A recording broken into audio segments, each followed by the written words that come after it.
Encontrei-te, peregrino das estrelas, e emocionado perguntei-te a respeito de quanto tempo eu necessitaria para cobrir a distância que medeia entre ti e mim. O teu silêncio como resposta aturdiu-me, refazendo-me da surpresa, porque te admiro e respeito, voltei a indagar-te. Conquistador dos astros, quanto tempo me falta para alcançar-te? Fitaste-me sem qualquer resposta e desceste da minha face os teus olhos até os meus pés. Acreditando que havias perdido a audição, tornei a interrogar-te cantando: ó triunfador, falta-me muito tempo para alcançar-te. Não reagiste, não me deste importância. Saí assim disparada de luz, quando então ouvi tua voz que me respondia: agora que constato a tua velocidade na busca dos sóis, digo-te que já estás comigo, porque logras diluir-te em claridade benfazeja. Compreendi por fim que estou longe de ti, porque ainda me faltam a sabedoria da paciência e a ciência da observação.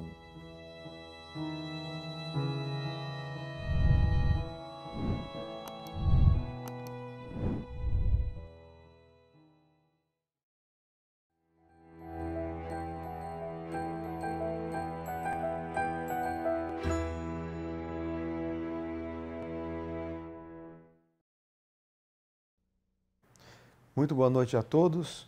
Estamos dando início nesse instante ao nosso Conversando sobre o Espiritismo.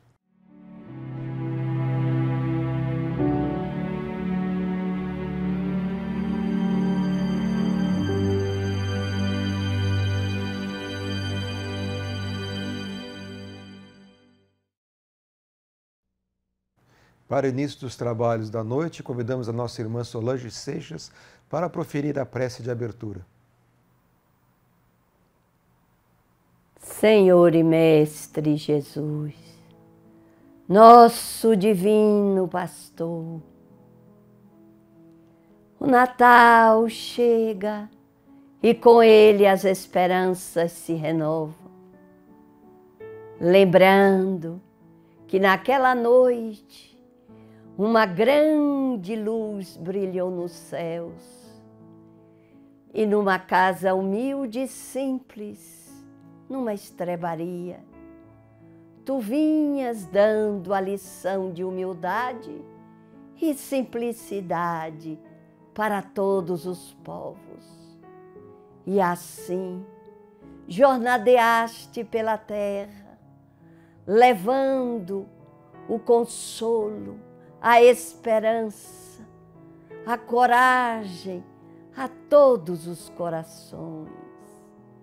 Nesta noite de Natal que se aproxima, queremos reverenciar-te, Senhor, lembrando que tu és o Rei dos Reis, que viestes e deste cumprimento à tarefa que o Pai te confiou. Por isso, a humanidade permanece de pé, seguindo os teus exemplos, segurando-se nas esperanças que nos legastes e pedindo ao Pai que nos perdoasse, porque éramos crianças espirituais. E assim, foste a luz e continuas a ser a luz do mundo, trazendo aos corações sofridos uma janela que se abre para um novo porvir. Aqueles que estão caídos, tu estendes as mãos para os levantar. E aqueles que estão ultrapassando os limites da materialidade na direção da porta espiritual, tu acenas as esperanças de uma nova vida, para a continuidade do progresso, e crescimento de todos os espíritos criados por Deus, nosso Pai.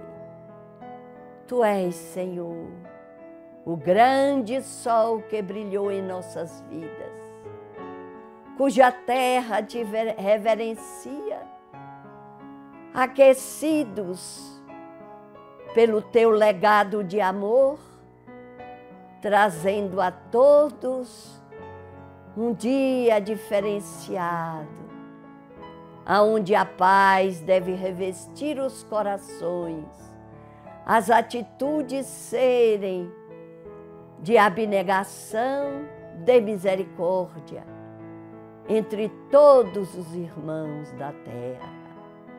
Assim, nós te agradecemos, nós te louvamos, nós te bendizemos. Sê conosco, Jesus, neste Natal, que permanece conosco em todos os dias do ano que se aproxima. Fica em nossos corações, hoje e sempre, que assim seja.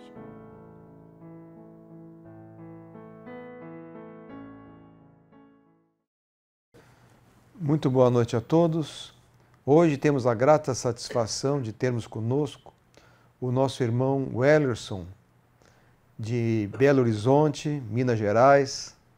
É um prazer tê-lo conosco. Então eu convido nesse instante para que possa fazer a apresentação para os nossos telespectadores. Boa noite, Mário Sérgio. Boa noite, Divaldo. Boa noite aos nossos queridos internautas que nos acompanham pelo canal da Mansão do Caminho e todos que retransmitem esse nosso encontro virtual.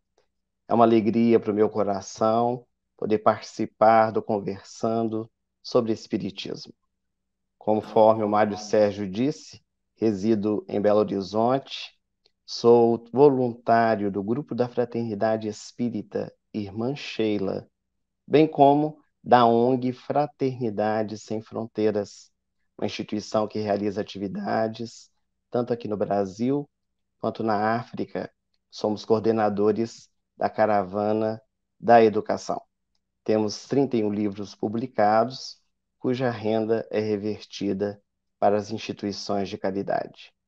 Que possamos todos ter uma excelente noite, de muitas reflexões e de muito aprendizado, junto ao Evangelho de Jesus, à luz da doutrina espírita. Muito obrigado, meu irmão. Muito obrigado. O nosso Conversando sobre o Espiritismo, ele é dividido em duas partes. Nessa primeira parte agora, o Divaldo vai fazer uma palestra, uma preleção, depois um pequeno intervalo, e aí nós entramos, nós três, em perguntas e respostas. Então, vamos agora ouvir Divaldo Franco. Senhoras, senhores, queridas irmãs, queridos irmãos espíritas, amigas e amigos que nos acompanham através da Web TV Mansão do Caminho, votos de muita paz.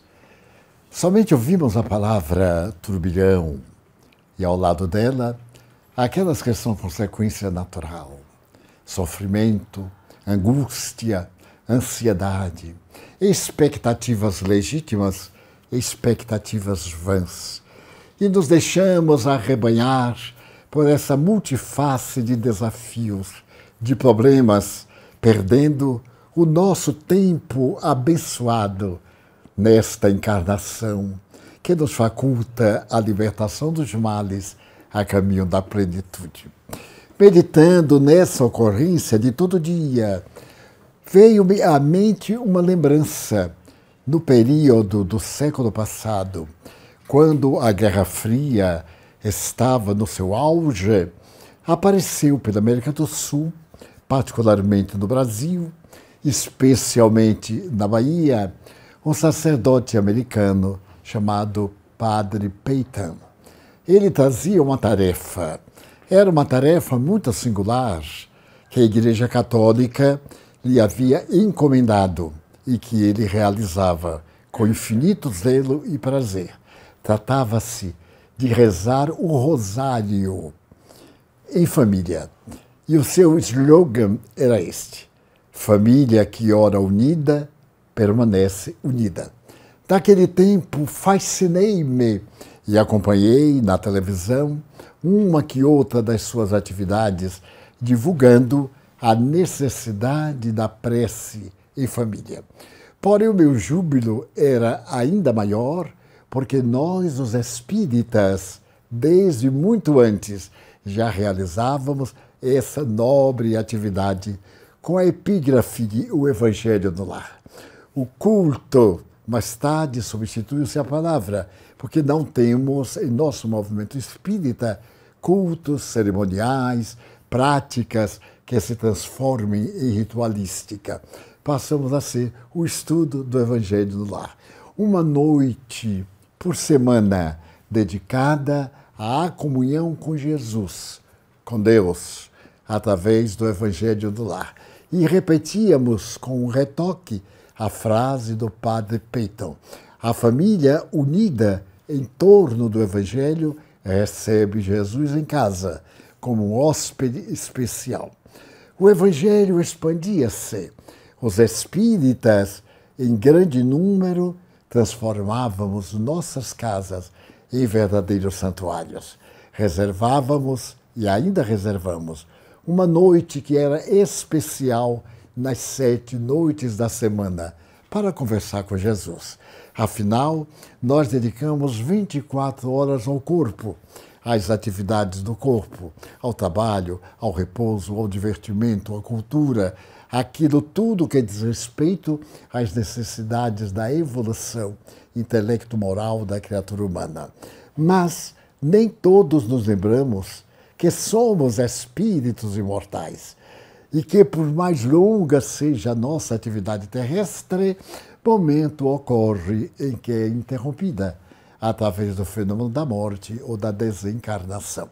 E deste modo nós passamos para uma outra vibração, com aquele cabedal que nós armazenamos e que tem o seu peso específico em ondas vibratórias, não em cargas que transformam as nossas realizações em verdadeiras algemas, em presídios, em lugares em que ficamos atados neste intermino sofrer de necessidades desnecessárias.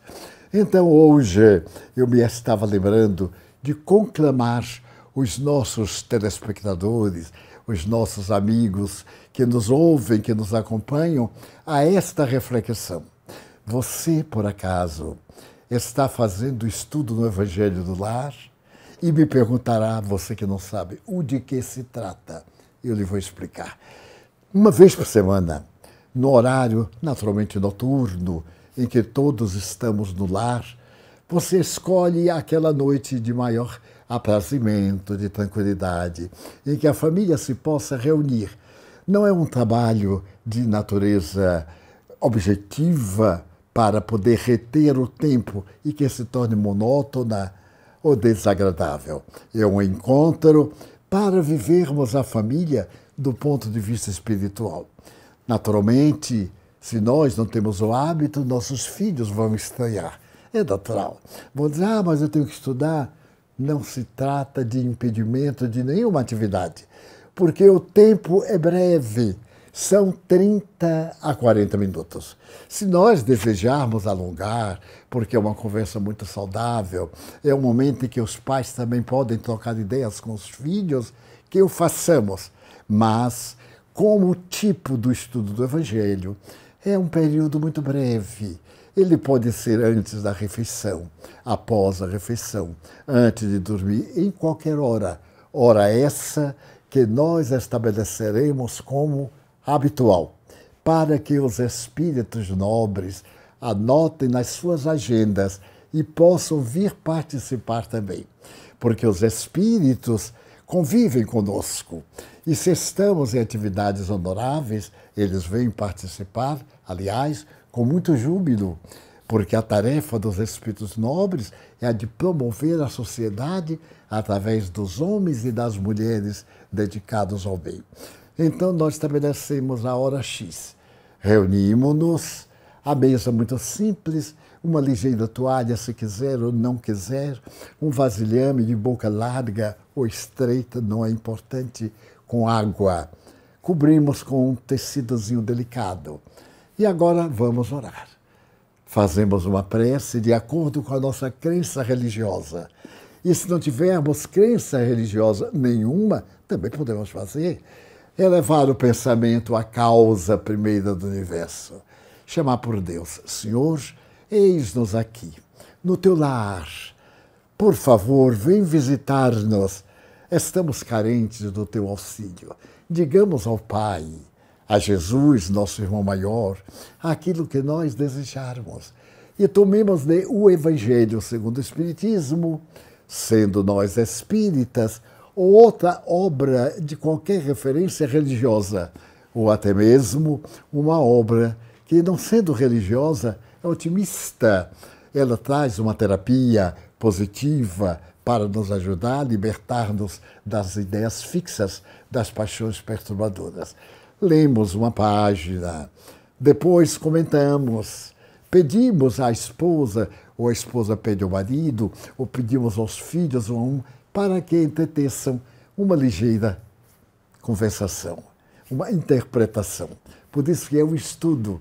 Vamos supor que nós abrimos uma página linda que tem no Evangelho segundo o Espiritismo, a paciência. E então ela começa dizendo assim: a dor é o maior presente que Deus reserva àqueles que ama. É uma página muito rica. Nós então vamos perguntar: mas como? A dor é uma bênção que Deus reserva para nós? O que é que quer dizer isto? Porque parece o contrário. A tradição nos ensinou que a dor é um castigo divino, é uma punição, é uma advertência severa. E todos nós ainda acreditamos nisso. Quando estamos com um problema, um desafio, algo não deu certo, meu Deus, o que é que eu fiz de errado? A dor é uma bênção, porque ela é um fenômeno orgânico, biológico, vital, para nos chamar a atenção em torno da fugacidade da vida material, para dizer que tudo isso que está acontecendo vai passar, tanto bem quanto mal. Todas as dores vão ceder lugar à plenitude, à harmonia. E aquelas dores que parecem não se justificar. Como é que elas ocorrem? Porque ocorrem porque nascem crianças deformadas. Esse caso teratológico do nascimento, porque o mal parece acontecer às pessoas boas e as pessoas boas parecem ter vida de castigo, de angústia, enquanto os maus prosperam, brilham na sociedade, são aplaudidos. Quantos de nós já perguntamos isto? Porque uns nascem na miséria e desde cedo provam o amargo alimento do abandono e da desolação. E outros nascem berços de ouro, jamais experimentaram o suor do esforço e desfrutam de regalias, muitas vezes sem merecer moral e socialmente. Então, aquela página vai nos dizer que nós temos várias existências corporais. Nós temos uma vida que é criada no campo da energia. Deus nos cria uma energia pensante, nos encaminha o corpo para que nós possamos intelectualizar a matéria, domá-la, submetê-la aos impositivos da evolução. E então vamos conquistando as áreas sublimes dos neurônios cerebrais. Nós usamos tão poucos neurônios cerebrais que desde Lucy, aquela primeira Pithecanthropus erectus, da qual se teria originado a humanidade, segundo as modernas teorias da criação e da população da Terra, então ela está fazendo um esforço tremendo para tentar atritar pedras e o fogo. E logo nós vamos ver que daquela luz primária, simiesca, surgem os corpos hoje trabalhados. A cinzel, a beleza na sua estética, mas uma estética que varia periodicamente. No passado, Vênus de Milos, Apolo de Belvedere. Hoje, a instituição da beleza obedece a um outro padrão, que se denomina padrão da estética, mas amanhã será talvez outro padrão da estética. Por exemplo, em Auckland, a beleza total é a pessoa bem gorda, as mulheres muito gordas, seguindo a tradição indígena. Então, essa questão da estética vem desde Lucy, com a sua deformidade, a esses aspectos de harmonia, como chamava Aristóteles. Essa beleza que parece que foi trabalhada à mão no ser humano, no seu corpo, no seu comportamento, na sua maneira de viver, na arte, nas realizações. Então nós comentamos ali no Evangelho e vamos dizer, o sofrimento de hoje é o resultado do desgaste das peças orgânicas, dos organismos emocionais, dos atributos psiquiátricos que constituem a vida e tem por objetivo chamar-nos a atenção para corrigir as imperfeições que nos modelaram equivocadamente. O Evangelho no Lar vai nos proporcionar essa conversação. O filhinho pode perguntar: papai, o que é que eu faço para passar nos exames? E ele dirá, sorrindo, estudar durante o ano letivo.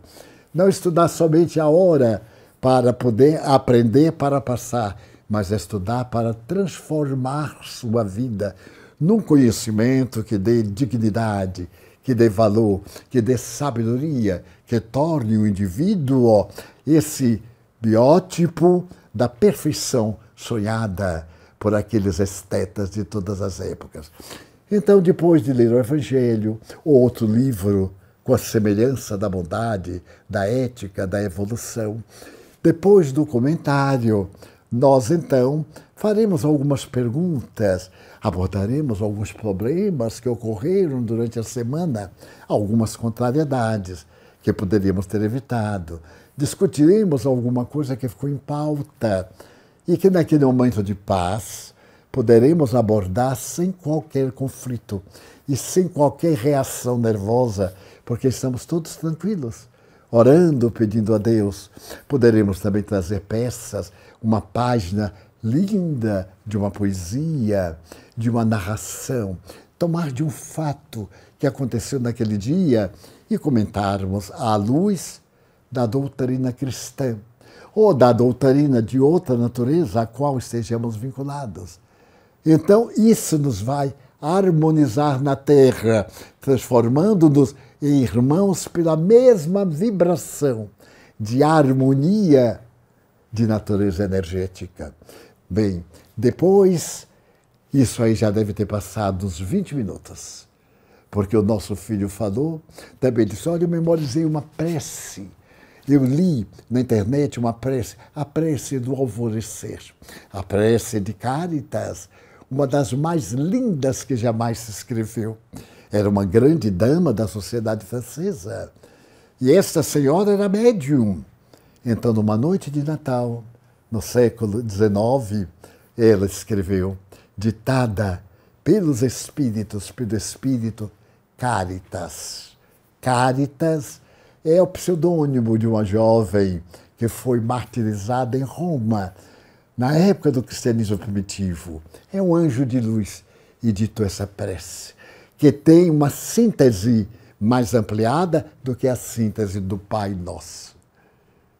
Então nós poderíamos recitar, irmos bebendo, absorvendo cada frase, dai a luz ao que procura a verdade, ponde no coração do homem a compaixão e a caridade. Senhor, que a vossa estrela guia. Então são frases ricas de conteúdo emocional, das nossas necessidades, das nossas conquistas, que o nosso filho está recitando, ou a nossa esposa, ou nós próprios, ou estamos lendo e vendo que há muita beleza entre a terra e o céu. Não só aquilo que Hamlet colocou nas palavras de Shakespeare, como também no deslumbramento de tudo que existe desse mundo de transcendência.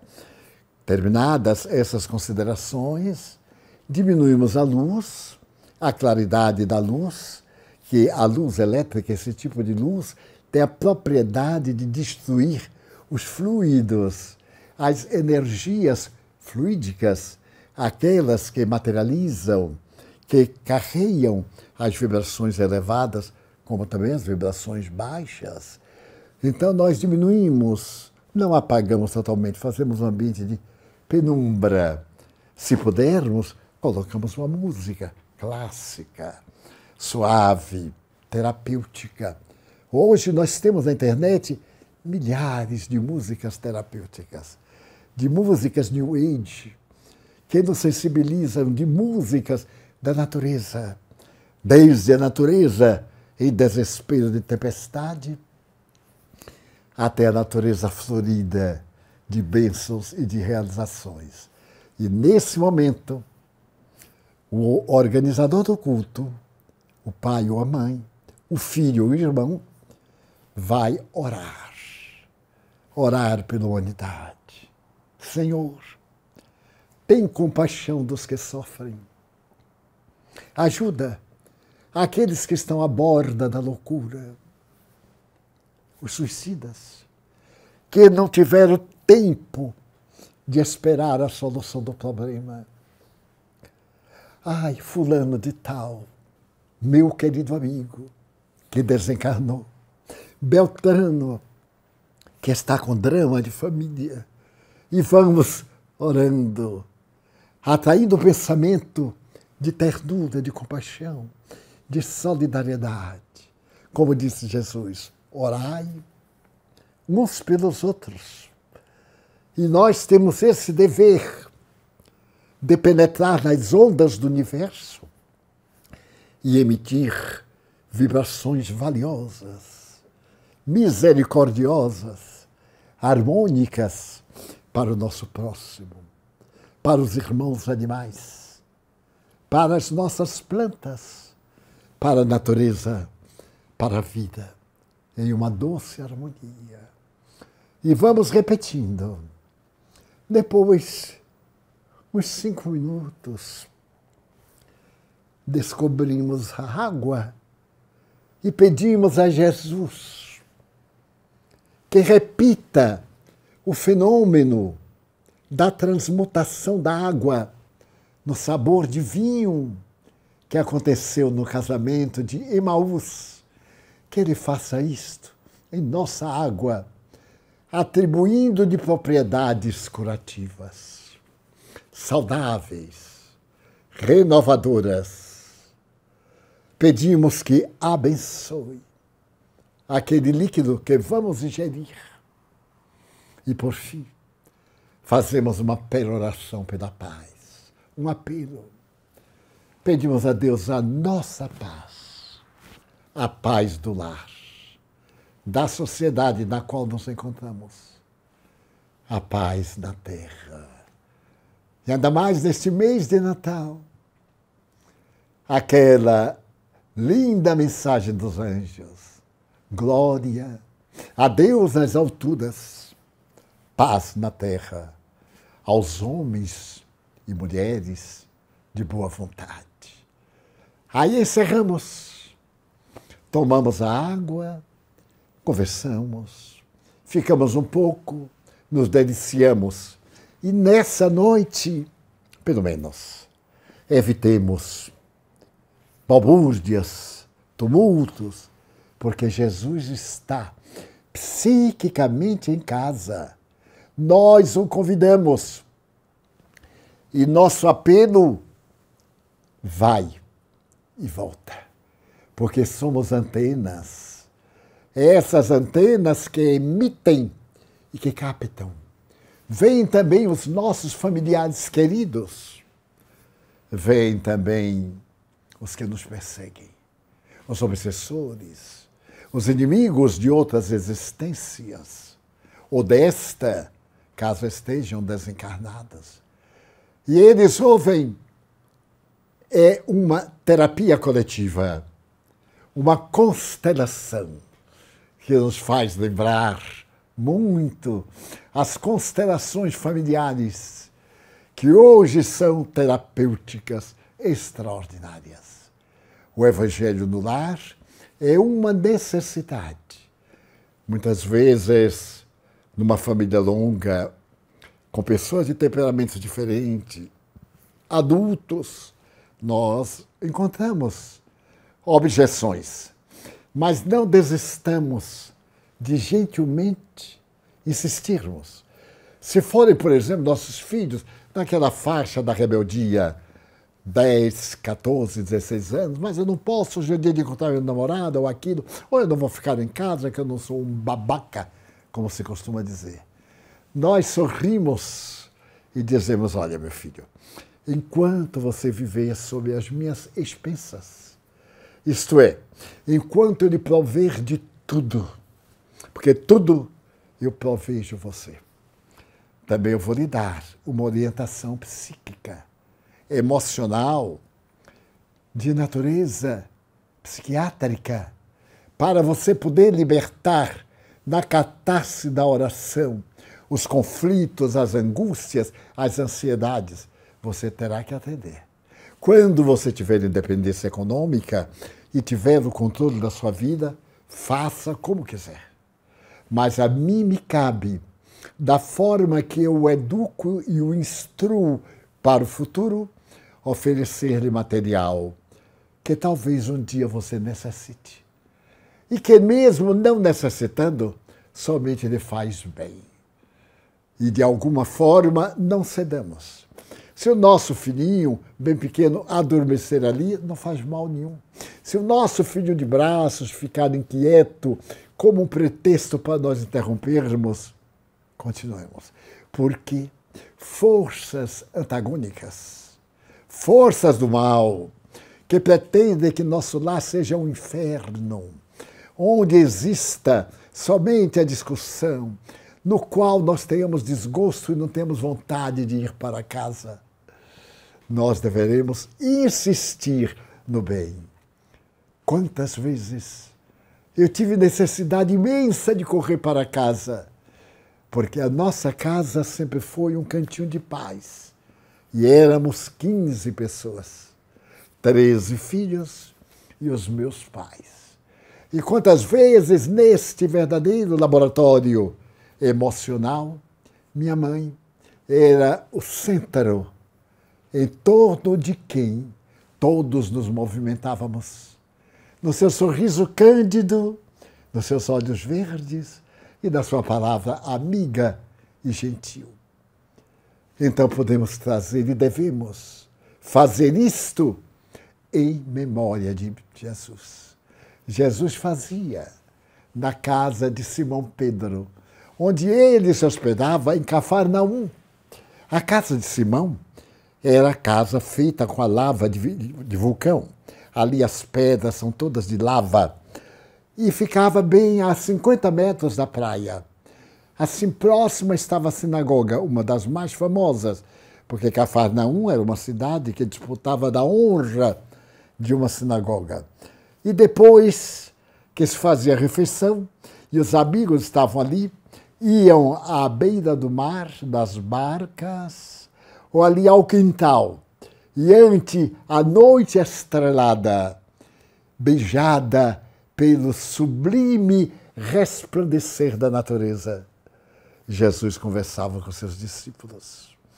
As lições mais nobres foram nesses momentos, a ponto de um dia um dos discípulos perguntarem: por que não revelas isto a eles?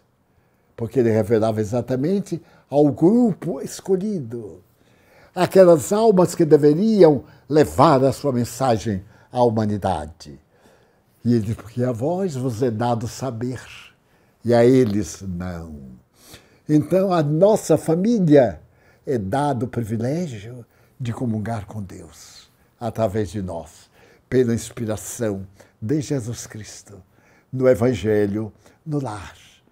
Não nos custa uma importância qualquer, não perturba nossas atividades, por mais volumosas que sejam, meia hora Quantas vezes na conversa fútil, na maledicência, nas acusações, das brigas inconsequentes, nós gastamos horas no ódio, no ressumar da contrariedade, no reviver das coisas negativas que nos aconteceram. Então, substituamos mentalmente pelos momentos deliciosos do Evangelho do Lar. Neste mês de Natal, em que o psiquismo de Jesus está mais perto de nós, ou nós ascendemos na direção do psiquismo dele, que se espraia sobre toda a terra, não esqueçamos dessa brandura que vem do Evangelho do Lar. Quantas vezes eu vi meu pai, um homem rude, áspero, chorar de emoção, enquanto eu lia para ele o Sermão da Montanha e explicava quem são os pobres de espírito, quem são os pacíficos e os pacificadores. E então aquele homem imenso, forte de temperamento, tornava-se uma alma delicada, orando a Jesus enquanto as lágrimas lhe escorriam pelos olhos. Quando Jesus chega até nós, dulcifica-nos. E quando nós vamos a Jesus, sublimamo-nos. Medite, portanto, nessa nossa proposta hoje do estudo do Evangelho no Lar. Escolha um dia desta semana e neste Natal nós façamos um dia especial, uma noite especial. Pensemos na alimentação, pensemos no gozo, pensemos também nos que não têm alimentos, naqueles que estão morrendo de fome, de abandono, de ausência de acolhimento. E os acolhemos em nosso pensamento, através da doçurosa oração que Jesus nos ensinou, a oração do Pai Nosso. Muita paz. A Mansão do Caminho apresenta...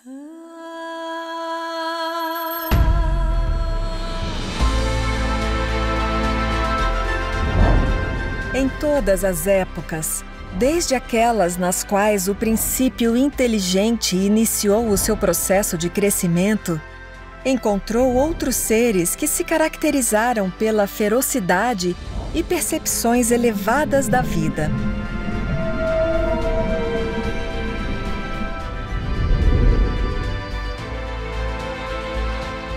Quantos leprosos eram aqueles no grupo que Jesus curou?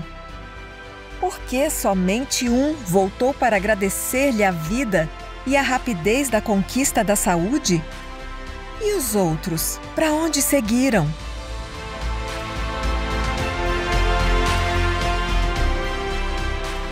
A ressurreição de Jesus é o mais belo testemunho de amor e de sua gratidão aos que lhe assassinaram o corpo, pois que se não tivesse havido a morte, não se teria a gloriosa ressurreição.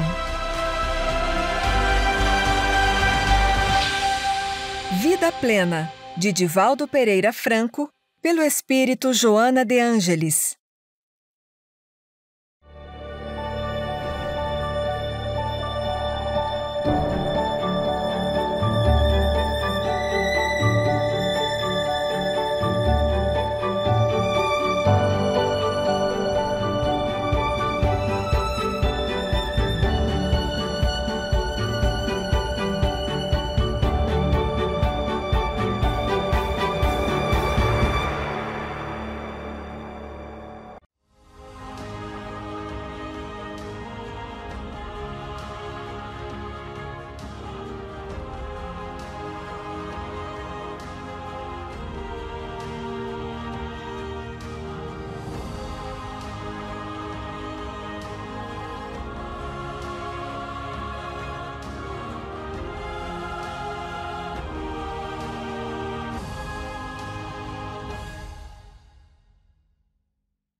Então, vamos à segunda parte do nosso Conversando sobre Espiritismo, com o nosso irmão Wellerson.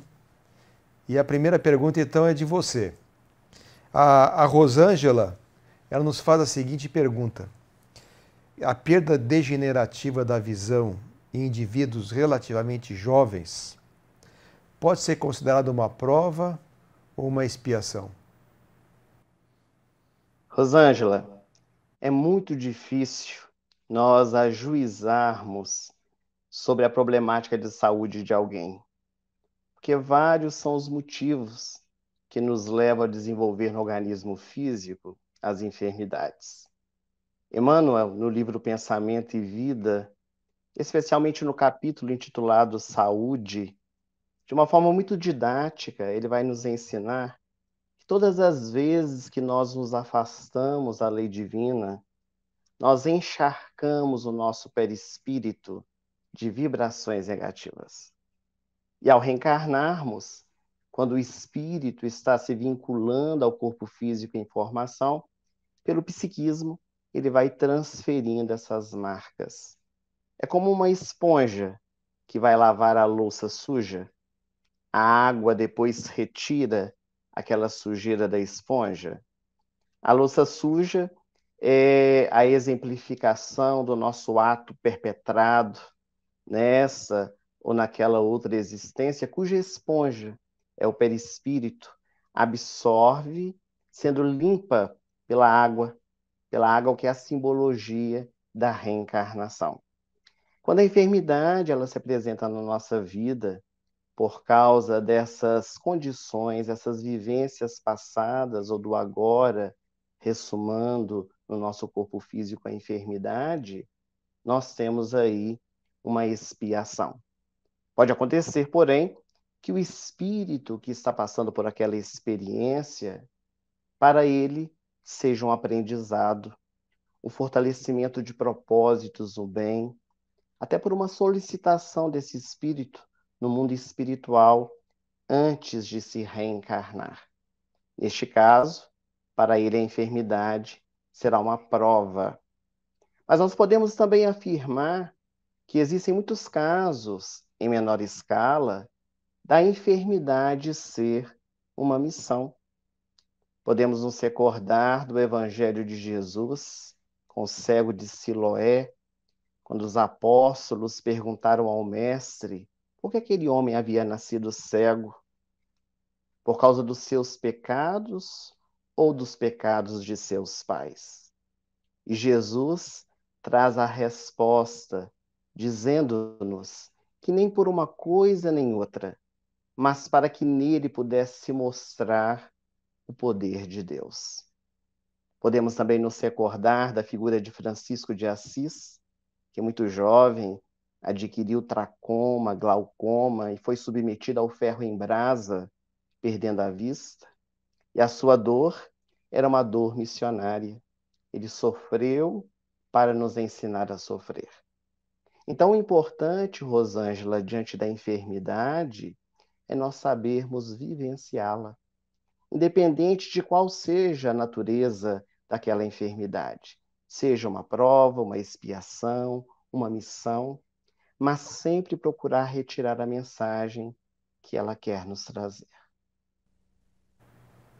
Divaldo, Milton fez um questionamento evangélico de uma passagem de um trecho de Jesus.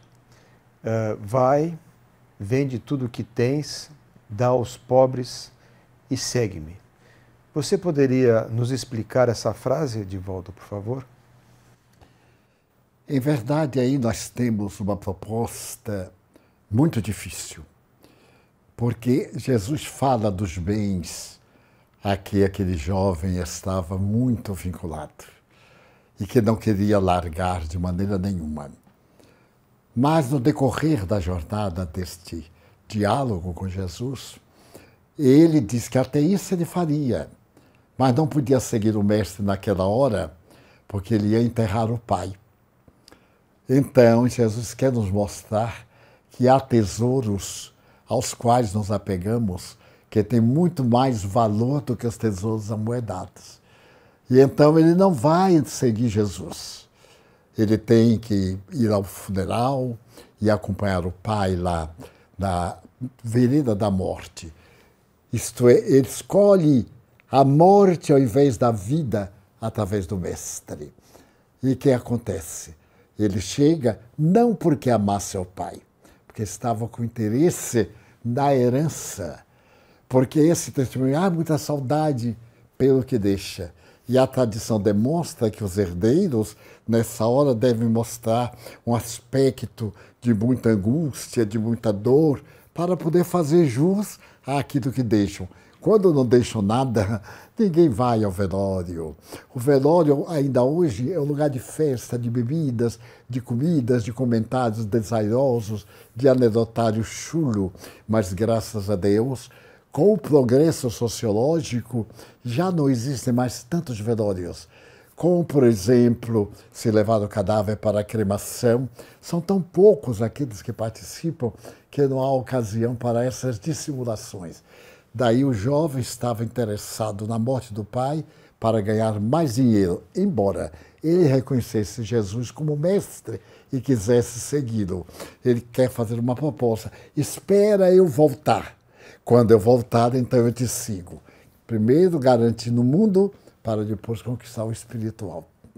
Daí temos muito cuidado com os nossos hábitos, as nossas necessidades e as aparentes necessidades a que nos apegamos e perdemos o reino de Deus. Wellerson, Miguel, ele faz a seguinte pergunta. No movimento espírita se fala muito de reforma íntima. Então ele pede esclarecimentos, o que seria essa reforma íntima e por onde é que nós poderíamos começar? Para começar a reforma íntima, Milton, nós necessitamos fazer uma viagem. Mas não uma viagem para fora, uma viagem para dentro. O autodescobrimento é imprescindível nesse processo da nossa transformação moral. É preciso que nós possamos dar esse primeiro passo de analisar a nossa vida, como diz Santo Agostinho em O Livro dos Espíritos, na questão 919, ao comentá-la: fazei como eu fazia, todas as noites antes de me deitar, analisava o meu dia. As coisas positivas reafirmava dentro de mim, as coisas negativas eu as transformava. E foi ele próprio que, através da sua vida, nos legou este exemplo que é possível fazer a renovação interior.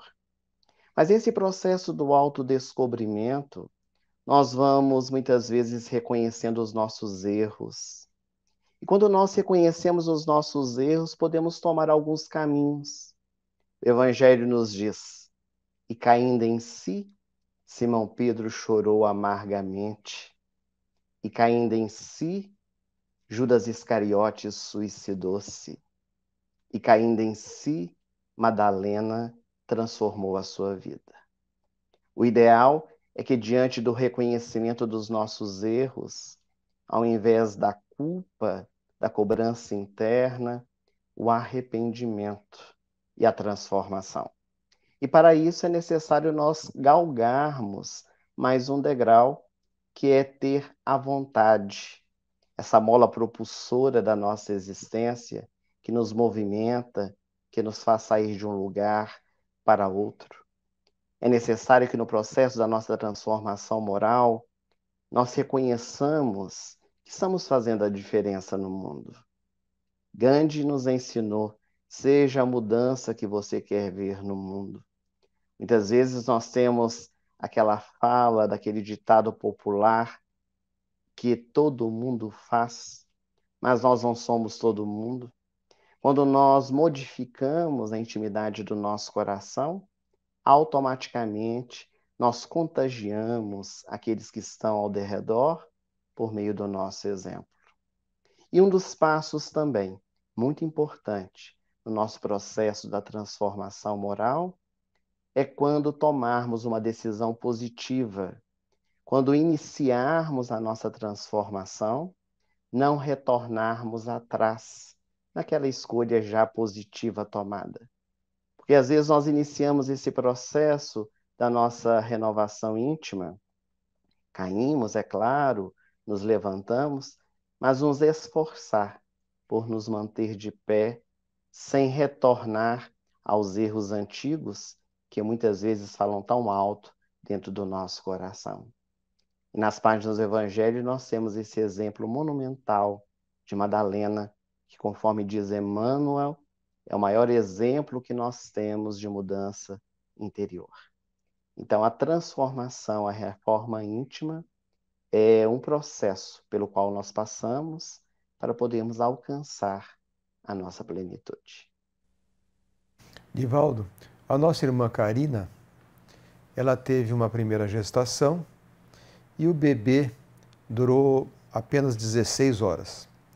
10 meses após, ela teve uma nova concepção e esse bebê hoje está com 4 meses de idade. Pelo período de tempo, haveria a probabilidade de ser a mesma criança, no caso uma menina?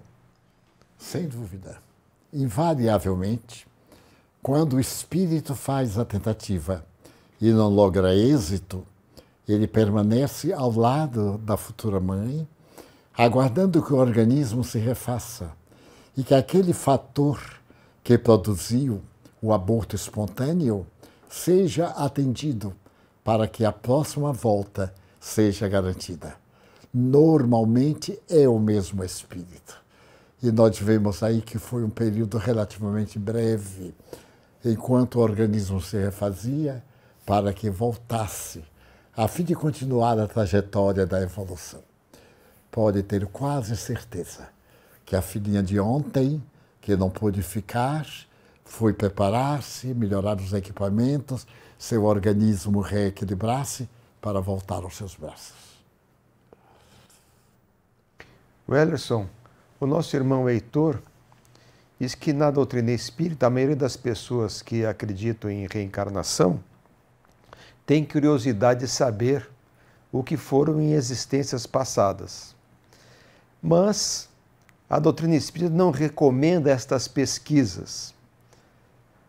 O que é que você poderia orientar em relação a esse fato? Uma das maiores bênçãos, Heitor, que foi outorgada a nós, espíritos, quando reencarnados, é o esquecimento do passado.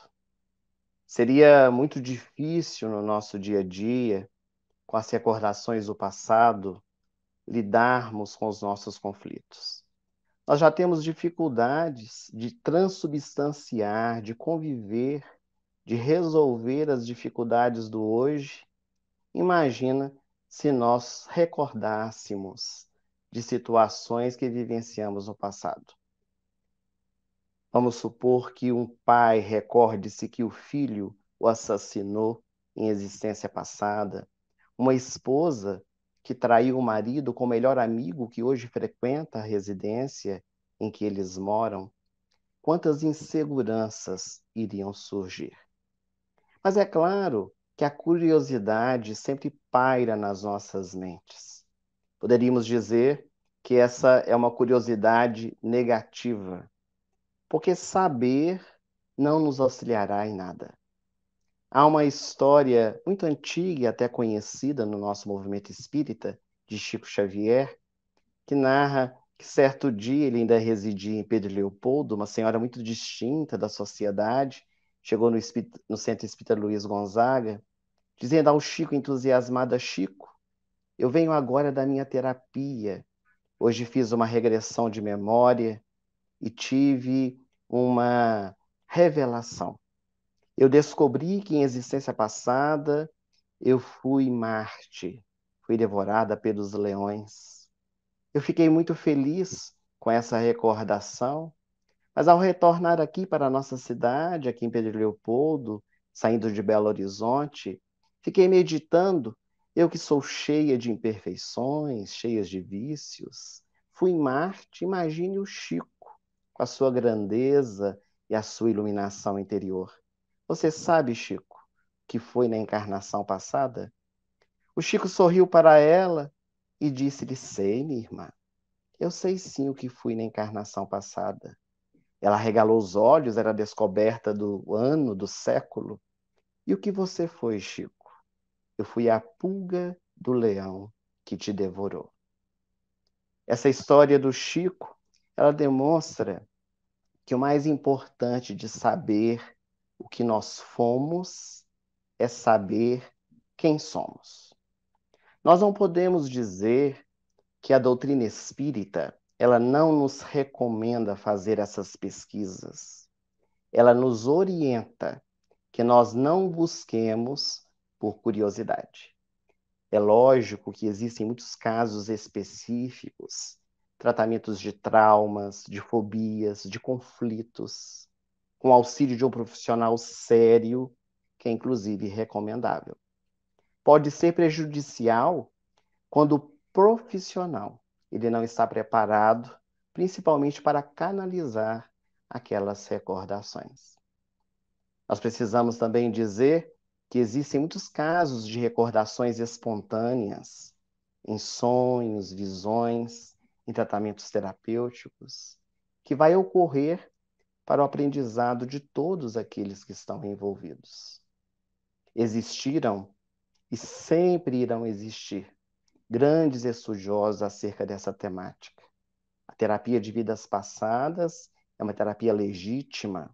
Nós temos grandes estudiosos como o Dr. Ian Stevenson, Brian Weiss, que se notabilizou com o livro Muitas Vidas, Muitos Mestres, Dr. Ramendra Nath Banerjee e tantos outros.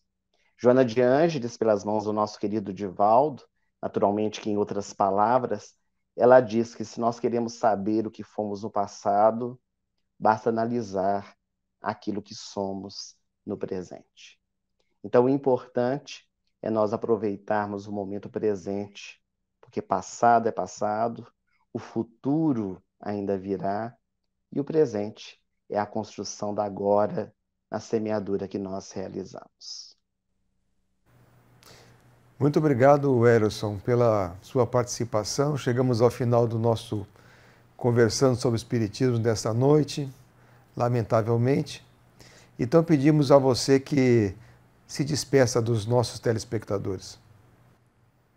Gostaríamos de agradecer Mário Sérgio, Divaldo, ao convite da Mansão do Caminho para podermos participar deste encontro, desejosos que as bênçãos de Jesus continuem a nos envolver, aproveitando o mês de dezembro, felicitando aos nossos internautas, que tenhamos todos um Natal de paz, de muita alegria, que Jesus realmente se faça presente dentro dos nossos lares, com um ano novo de muitas realizações. Nosso muito obrigado. Muito obrigado a você, Ellerson. Lhe desejamos um Feliz Natal, antecipadamente. Agradecemos a nossa tradutora de Libras, a Izzy. Muito obrigado, Izzy. A doutora Piedade, que está aqui conosco. A nossa professora Solange, que fez a prece de abertura. A Divaldo Franco. A equipe da Mansão do Caminho, da televisão. Ao Sérgio e o Júnior. Muito obrigado a todos. Que Jesus nos abençoe e que tenhamos uma noite de muita paz.